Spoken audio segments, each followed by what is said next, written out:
नमस्कार, मी रणधीर कांबळे आपल्या सर्वांचं या शोमध्ये स्वागत करत आहे. खरं तर महानगरपालिकांच्या निवडणुकांच्या निमित्तानं राज्यभरात एकूण राजकीय वातावरण तापलेलं आहे. आणि अशा वेळी कोल्हापूरचं वातावरण आणखी वेगळं झालंय. कोल्हापूरचा माणूस आणि मतदार अतिशय इर्साल. तो आपल्या मनाप्रमाणे वागतो. त्याच्यावर कसल्याही प्रकारचा प्रभाव टाकला जात नाही. त्याला जे पटतं तो हिरिरीने करतो आणि त्यामुळेच कोल्हापूरची निवडणूक नेहमीच रंगतदार आणि आगळीवेगळी ठरते. त्यामुळे म कोल्हापूर महानगरपालिकेच्या निवडणुकीत नक्की काय होणार? कुणाची बाजी लागणार? उमेदवारीवरून कुणाकुणाच्यात संघर्ष होणार? कुठल्या नेत्यांची ताकद खऱ्या अर्थानं यावेळेला पणाला लागलेली आहे? अशा सगळ्या विषयावर चर्चा करण्यासाठी आज आपल्या सोबत आहेत राजकीय विश्लेषक आणि ज्येष्ठ पत्रकार, डॉक्टर आणि एकूणच सामाजिक कार्यात नेहमीच पुढे असणारे डॉक्टर सुनील पाटील आपल्यासोबत आहेत. नमस्कार डॉक्टर. खरं तर कोल्हापूरच्या या वेळच्या निवडणुकीचं वैशिष्ट्य काय सांगाल तुम्ही? एक तर महानगरपालिकेची निवडणूक आता तब्बल 10 वर्षानं होत आहे. 10 वर्ष वेटिंग असलेले सगळेच्या सगळे उमेदवार आता आपल्यालाच तिकीट पाहिजे. मग ते कुठलाही पक्ष असू दे, त्या पक्षातनं आपल्याला तिकीट मिळावं आणि आपल्याला महानगरपालिकेमध्ये नगरसेवक म्हणून जाऊन सेवा लोकांची करायची संधी मिळावी. अशा पद्धतीने गेले 10 वर्ष वेटिंग असणारे सगळेच्या सगळे त्या मैदानात उतरलेले. म्हणजे प्रत्येक पक्षाकडं तिकीट मागणाऱ्यांची संख्या ही लक्षणीय आहे. अशा परिस्थितीमध्ये कोल्हापूरचे प्रश्न, कोल्हापूरच्या समस्या, कोल्हापूरच्या सामान्य मतदाराला काय वाटतंय याचा विचार करणारे एका बाजूला राहिले, परंतु सत्तातूर जे लोक आहेत त्यांनी मात्र सगळ्या पक्षांचे दरवाजे ठोठवायला सुरुवात केलेली आहे. खरं तर नेहमीच कोल्हापुरात पुढच्याची जिरवायची म्हणून मी निवडणुकीच्या मैदानात उतरलोय असा एक मोठा वर्ग असतो. यावेळेला तसं आहे का की फक्त मला सत्तेत जायचं आहे, पुढच्याची जिरवायची किंवा काय किंवा कुठल्या पक्षाच्या एखाद्या विचारसरणीच्या विरोधात उभं राहायचं, हा बाजूला मुद्दा ठरला यावेळेला? दुर्दैवानं विचारसरणी बाजूला पडलेली आहे. विचारसरणीचा विचार फारसा करणारे इथं उमेदवार नाही आहेत. नव्या पिढीला वाटतं की महानगरपालिकेत नगरसेवक म्हणून निवडून गेल्यानंतरच मी काम करू शकतो आणि बदल करू शकतो, हा विषय तर एका बाजूला. आणि मला महानगरपालिकेत गेलं की मला नाव कमवायचं आहे, मला काही गोष्टी कमवायच्या आहेत, यासाठी मला तिथं गेलं पाहिजे, हा विचार असणाऱ्यांची संख्या बहुसंख्य. आणि एकूणच यावेळेला ज्या पद्धतीनं कृष्णराज महाडिक असतील, ऋतुराज क्षीरसागर असतील, अशा आमदार खासदार पुत्रांच्या उमेदवारांची नावं समोर येऊ लागली.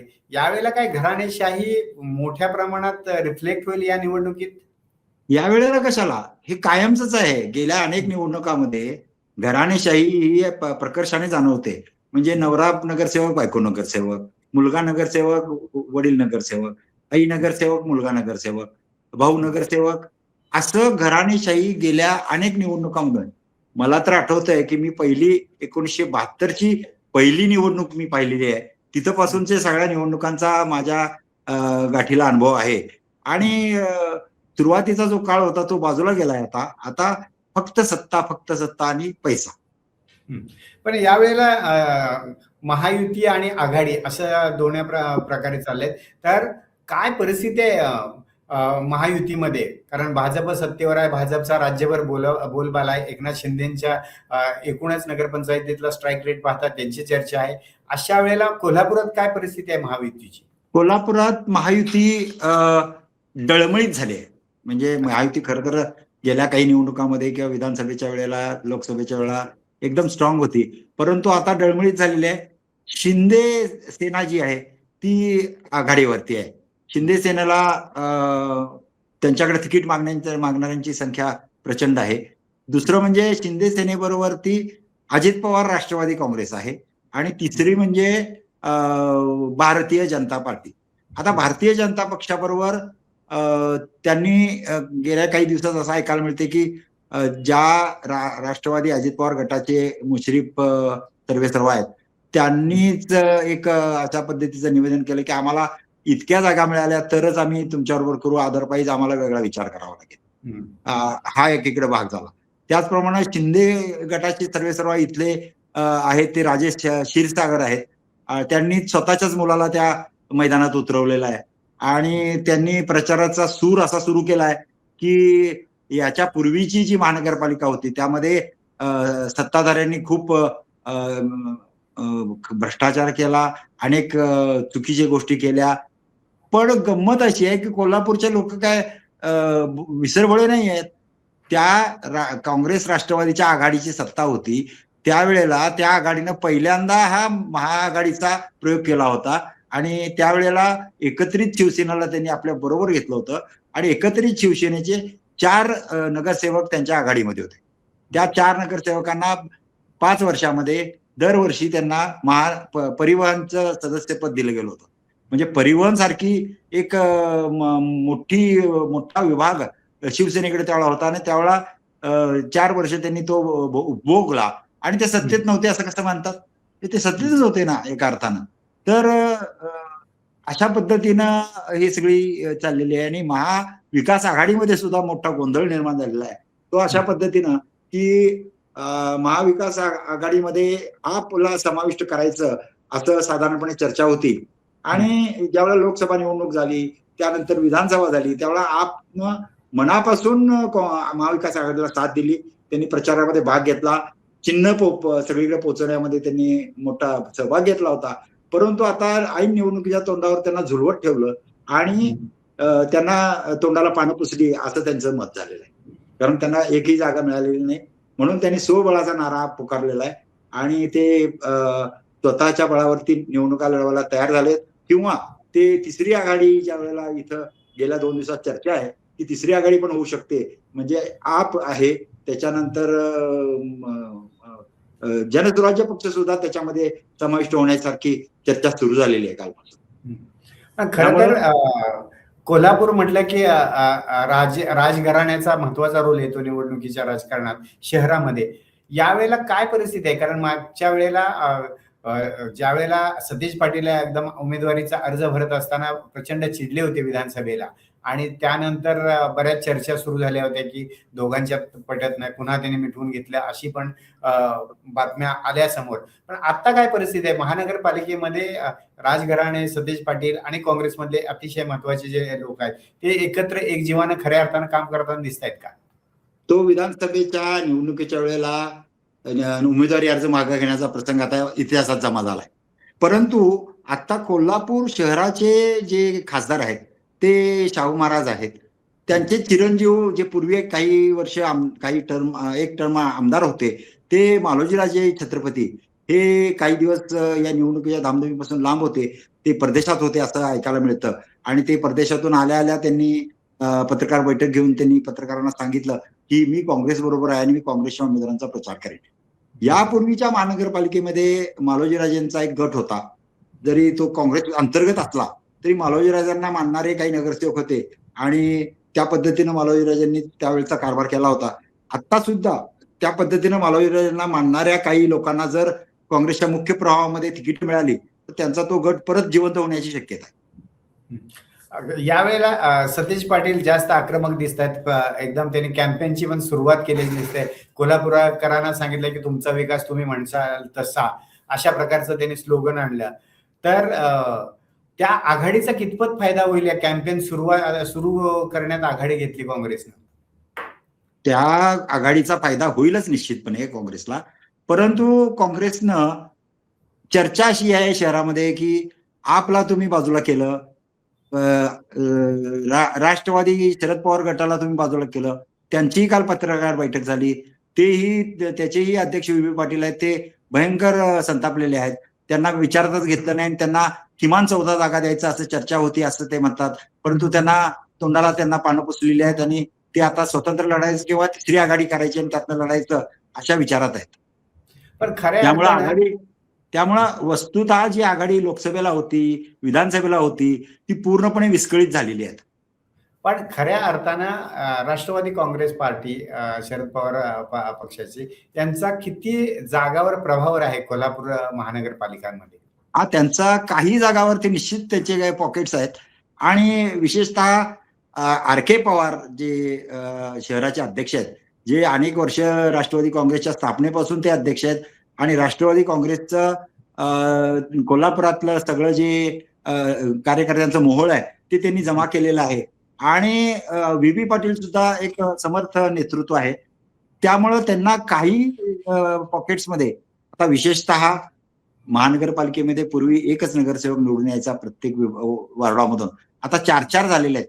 त्यामुळे 4ची सांगड जर समजा आघाडीनं सगळ्यांना सामावून घेतलं असतं आणि काँग्रेस, त्यानंतर राष्ट्रवादी, शरद पवार गट, त्याच्यानंतर आप असेल किंवा इतर डावे पक्ष असतील, या लोकांना एकत्र घेऊन त्यांचे जिथं पॉकेट्स आहेत तिथं त्यांना उमेदवारी देऊन जर आघाडी केली असती तर निश्चितपणानं तिथं महानगरपालिकेमध्ये सत्ता त्यांना मिळवता आली असती. तरी सुद्धा बंटी पाटील हे एक कसलेले पैलवान आहेत. त्यांनी आपला काहीतरी त्यांचा त्या एकंदर मास्टर प्लॅन तयार केला असेल निवडणुकीच्या पूर्वीच, आणि त्या पद्धतीप्रमाणे एक एक मोहरा ते चालवत आहेत. बुद्धिबळाच्या खेळाप्रमाणे ते एक एक घर पुढे सरकत आहेत. आणि अद्याप त्यांनी काँग्रेसच्या उमेदवारांची यादी जाहीर केलेली नाही.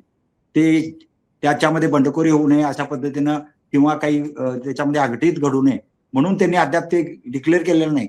परंतु फॉर्म भरायच्या शेवटच्या दिवशी किंवा त्याच्या आदल्या दिवशी ते कार्यकर्त्यांना सांगतील की तुम्ही तयारीला लागा, तुम्ही फॉर्म भरा, आणि ते बी फॉर्म देतील, असं मला साधारणपणे वाटतं. पण एकूणच जनसुराज पार्टी असेल, आप असेल आणि शरद पवारांचा राष्ट्रवादी काँग्रेस पक्ष असेल, यांची जर तिसरी आघाडी जर झाली तर खऱ्या अर्थाने त्याचा फटका नक्की कुणाला बसू शकतो? त्याचा फटका महाविकास आघाडीलाच बसू शकतो ना. परंतु जनसुराज्याच्या संदर्भात काही लोकांचे ब्लॉक्स आहेत. कारण जनसुराज्य हे आता सध्या भाजपच्या सोबत आहे आणि अशा परिस्थितीमध्ये भाजपच्या सोबत असलेल्या पक्षाला आपल्या सोबत घ्यायचं का आघाडीत, हा एक मुद्दा विशेषतः येतोय. परंतु वंचित पक्षाचा जो काही अजेंडा आहे की भाजपला विरोध करायचा वर करणे, तर तो जर या युतीमध्ये जर आला तर ती युती थोडीशी स्ट्रॉंग होईल असं मला वाटतं. पण जर जनसुराज पक्ष हा भाजप सोबत आहे तर त्यांना महायुतीत घेण्यात अडचण काय आहे? कोल्हापूरमध्ये कशामुळे त्यांचं अडलं, तिकडे का जात नाही? कुठं महायुतीत? ते ऑफिशियली महायुतीतच आहेत ते. तर त्यांचा म्हणजे मला असं वाटतंय की विनय कोरे सुद्धा कसलेले नेते आहेत. ते कदाचित आम्ही तिसरी आघाडी करतो असं भाजपला भासवून भाजपकडून काही जागा मिळवायच्या साधारणपणे त्यांचा तो गेम असण्याची शक्यता आहे. या वेळेला महायुतीमध्ये मुंबई, पुणे, कोल्हापूर, पुन्हा कोल्हापूर अशा वेगवेगळ्या मिटिंगा झाल्या, पण अजूनही काय त्यातनं खूप काय तोडगा बाहेर आल्याचं दिसत नाही. काय अडचण आहे? खूपच संघर्ष आहे, अंतर्गत साठमारी चाललेली आहे. अंतर्गत साठमारीपेक्षाही अत्यंत जास्त संख्येने यावेळेला उमेदवार आहेत. म्हणजे किमान 1000 तरी उमेदवार आता स्वतः पायाला बाशिंग बांधून तयार आहेत. म्हणजे असे तयार आहेत की तुम्ही मला तिकीट नाही दिलं की मी तिकडे जातो, त्यांनी मला तिकीट नाही दिलं तर मी इकडे येतो. अशा पद्धतीनं येन केन प्रकारेनं ती सत्ता मिळवायची आणि नगरसेवक व्हायचं, असं गेले 10 वर्ष वेटिंग मध्ये असलेले सगळे लोक आहेत. त्यामुळं त्याला थोडा वेळ द्यायला लागेल. थोडंसं नेते मंडळींना सुद्धा त्यांचा पण गोंधळ उडलेला असणार आहे की काय करायचं नेमकं, आणि शेवटच्या टप्प्यातच मग ते सगळं चित्र स्पष्ट होईल. म्हणजे पक्षाला बांधील राहून पक्षाचा जो आदेश आहे त्या आदेशानुसार काम करेन अशी मानसिकता मोठ्या प्रमाणात नाहीये उमेदवारांची. नाही, सगळ्यात महत्वाचं म्हणजे यापूर्वी ताराराणी आघाडी नावाची एक आघाडी होती आणि महादेवराव माडिक त्याचे सर्वेसर्वा होते. तर एखाद्या वॉर्डात उमेदवार 4 उभारलेले आहेत समजा, त्यावेळेला एक उमेदवार असायचा, तर 4ही उमेदवारांना मदत करायची, इलेक्टिव्ह मेरिट असलेल्या जास्त मदत करायची, निवडून येईल तो आपला. अशामुळं ती ताराराणी आघाडी व्हायची आणि मग ते त्याच्यातून महापौर व्हायचे. कोल्हापुरामध्ये महापौर पदाची 6-6 महिन्याची तुकडे पडलेले आहेत. म्हणजे याच्यापेक्षा काही दुर्दैव कोल्हापुराचं नाही. आणि अशा पद्धतीनं त्या ताराराणी आघाडी आता सुद्धा ती परत जिवंत झालेली आहे आणि ताराराणी आघाडी ही महायुतीमध्ये समाविष्ट होणार असं चर्चा आहे. आणि तशा पद्धतीचं उद्घोषणा धनंजय माडिक जे खासदार आहेत राज्यसभेचे त्यांनी केलेली आहे. त्यामुळं ताराराणी चा हा जो फॉर्म्युला आहे जे उमेदवार आहेत त्या उमेदवारांना मदत करायच्या निवडून येईल त्या यावेळेला त्या फॉर्म्युल्याचा कितपत वापर होईल? या वेळेला पण तो फॉर्म्युलाचा वापर करायचा ताराराणी आघाडीच्या सर्व नेते मंडळींचा प्रयत्न असणार आहे. परंतु आता थोडंसं वॉर्ड रचना बदललेली असल्यामुळं एका वॉर्डातनं 4 लोकांना एकमेकाला बरोबर घेऊन त्यांना ते लढलं पाहिजे आणि त्यांच्या एखादं पॅनल असतं तसं ते पॅनल करावं लागणार आहे. मग ते महायुतीचं असेल, महाआघाडीचं असेल किंवा तिसऱ्या आघाडीचं असेल, त्या पद्धतीनं त्यांना ती लढाई करावी लागणार आहे. त्यामुळं हा फॉर्म्युला थोडा अडचणीचा ठरू शकतो त्यांना. हा, थोडासा. पण एकूणच कुठला अतिशय महत्वाचा आणि प्रभावी मुद्दा असेल की या महानगरपालिका निवडणुकीमध्ये मतदारांना आकर्षित करेल आणि सगळे पक्ष त्या मुद्द्यासाठी जीव तोडून काम करतील? हे बघा, कोल्हापूरमध्ये सगळ्यात ज्वलंत प्रश्न आहे तो रस्त्याचा. तुम्ही कोल्हापुरातल्या कुठल्याही रस्त्यावरून रिक्षातनं जा, स्वतःच्या गाडीतनं जा किंवा चालत जा, रस्त्यात खड्डा का खड्ड्यात रस्ता अशी परिस्थिती झालेली आहे. आणि एक चर्चा आहे की त्या रस्त्याच्या विकासासाठी प्रचंड मोठा निधी हा महानगरपालिकेला मिळालेला आहे. तो गेला कुठं अशी प्रत्येक नाक्यानाक्यावर चर्चा आहे. म्हणजे आजच्या या निवडणुकीमध्ये रस्त्यांचा प्रश्न हा ऐरणीवर आहे. त्याचप्रमाणे काँग्रेस आघाडीतून, महाविकास आघाडीतून काँग्रेस पक्षाच्या वतीनं प्रचारामध्ये जो मुद्दा येणार आहे तो म्हणजे थेट पाईपलाईननं आणलेलं स्वच्छ पाणी. कोल्हापूरला मुबलक आणि स्वच्छ पाणी मिळत नव्हतं आणि त्या प्रश्नावर सतेज पाटील यांनी आपला आमदारकी पणाला लावली होती आणि जर ही योजना झाली नाही तर मी पुन्हा निवडणूक लढवणार नाही असं त्यांनी घोषित केलं होतं. आणि त्यावेळेला मग केंद्रात युपीएचं सरकार होतं, महाराष्ट्रामध्ये काही दिवस हे महाआघाडी सरकार आल्यानंतर त्यांनी तातडीनं हालचाल केली आणि ती योजना पूर्ण करून घेतली. त्या योजनेला बराच अडथळा निर्माण केला गेला. अनेक परवान्यांच्या संदर्भात वन खात्याचा परवाना असेल, अनेक गोष्टीला लोकांच्या मधून विरोध असेल, असं बरंच झालं.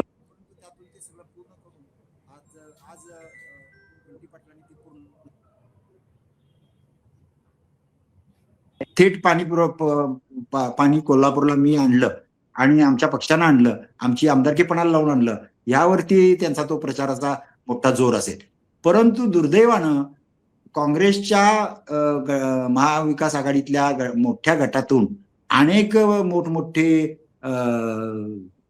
नेते हे बाहेर गेलेले आहेत. म्हणजे स्थानिक ज्यांचे विशेषतः नाव घ्यायचं असेल तर ते शारंगधर देशमुख यांचं नाव घ्यायला येईल, की जे नगरसेवक होते, 2 वेळेला त्यांना स्टँडिंगचे अध्यक्षपद मिळालं होतं.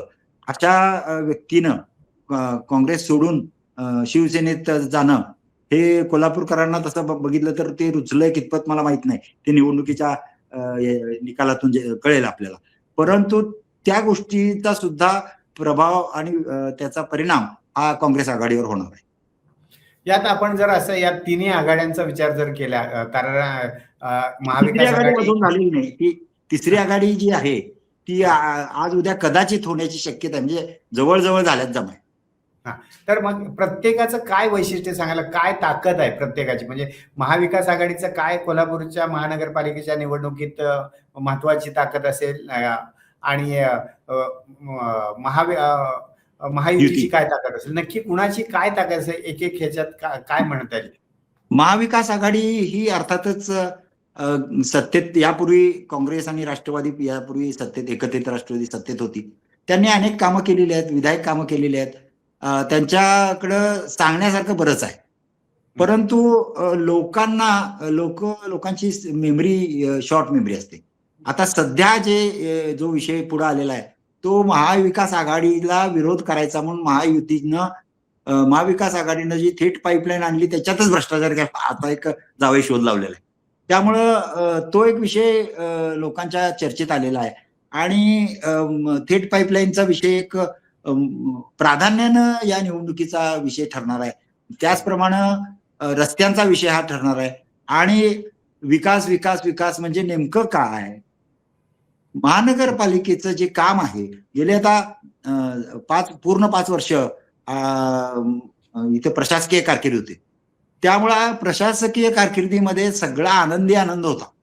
कोल्हापुरामध्ये कोल्हापूरच्या जनतेला साध्या साध्या गोष्टींसाठी वजन ठेवल्याशिवाय काम होत नाही आणि त्यांना या ठिकाणी त्यांच्या ज्या मूलभूत समस्या आहेत, मग पाण्याची समस्या, त्याच्यानंतर वीज पुरवठ्याची समस्या, रस्त्यांची समस्या, या आरोग्याची समस्या.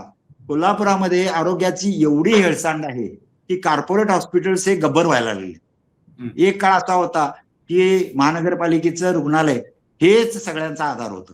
सावित्रीबाई फुले रुग्णालय जे आहे ते सगळ्या जनतेचा आधार होतं काही वर्षापूर्वी, परंतु ते सगळं संपलेलं आहे. तिथले डायग्नोस्टिक सेंटर बंद पडलेलं आहे, मशिनरी नाही आहे. त्यामुळं महानगरपालिका, आपल्याला जर माहित आहे की तुमच्या मुंबईच्या महानगरपालिकेमध्ये मेडिकल कॉलेजेस आहेत आणि अनेक मोठमोठी इस्पितळं आहेत, पण असं काही इथं नाही आहे. आणि कोल्हापूरच्या छोट्या छोट्या ज्या डिस्पेन्सरीज आहेत महानगरपालिकेच्या, तिथला तर सगळा कारभार म्हणजे अतिशय आनंद आहे.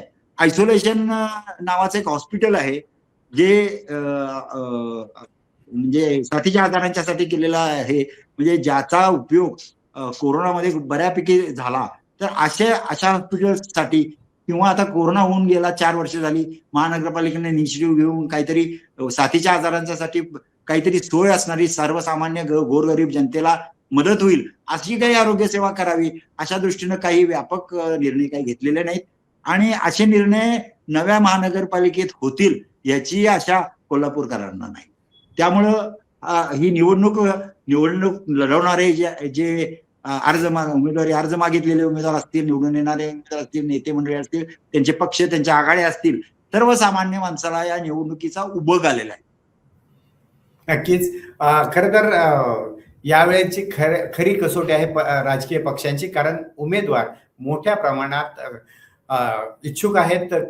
कुठल्याही प्रकारे जर पक्षाच्या बांधिलकीचा विचार न करता ही जिथून तिकीट मिळेल त्या पक्षाचे तिकीट घेऊन आपण सत्तेत कसे जाऊ असा विचार करणाऱ्यांची संख्या यावेळेला अधिक आहे. हीच खरी डोकेदुखी कोल्हापुरातल्या राजकीय पक्षांची आहे. आणि महायुती असेल, महाविकास आघाडी असेल, दोन्ही पक्ष आपापल्या ताकदीनं कामाला लागलेले आहेत. त्यामुळेच त्याचबरोबर या सगळ्या गदारोळामध्ये महानगरपालिकेमधील रस्त्यांचा प्रश्न असेल, आरोग्याचा प्रश्न असेल, पाण्याचा प्रश्न असेल, असे अनेक प्रश्न अजेंड्यावर येताना मात्र काही दिसत नाही. मात्र एकूणच सर्व राजकीय पक्षांना बाजूला ठेवून आपापल्या ताकदीवर आपली ताकद कशी वाढेल हाच विचार यावेळेच्या निवडणुकीत उमेदवारांकडून दिसतोय. कारण गेल्या 10 वर्षात इथं निवडणुका न झाल्यामुळं मोठ्या प्रमाणात उमेदवार महानगरपालिकेतल्या सत्तेत सहभागी होण्यासाठी सर्व ताकद पणाला लावताना दिसत आहेत. पाहूया कुठल्या आघाडीची ताकद नक्की निवडणुकीत कामाला येते आणि कोण सत्तेत बसेल हे लवकरच कळेल. पण आज आपण इथं थांबूया. कोल्हापूर महानगरपालिकेच्या निवडणुकीतील सर्व बारीक सारीक गोष्टींची चर्चा आणि विश्लेषण डॉक्टर सुनील पाटील यांनी आपल्यासोबत केले. डॉक्टर त्याबद्दल आपलं धन्यवाद. आणि आज आपण इथंच थांबूया. पुन्हा भेटूया एका नव्या महानगरपालिकेच्या निवडणुकीतील सगळ्या रणसंग्रामाबद्दल चर्चा करण्यासाठी. धन्यवाद. नमस्कार.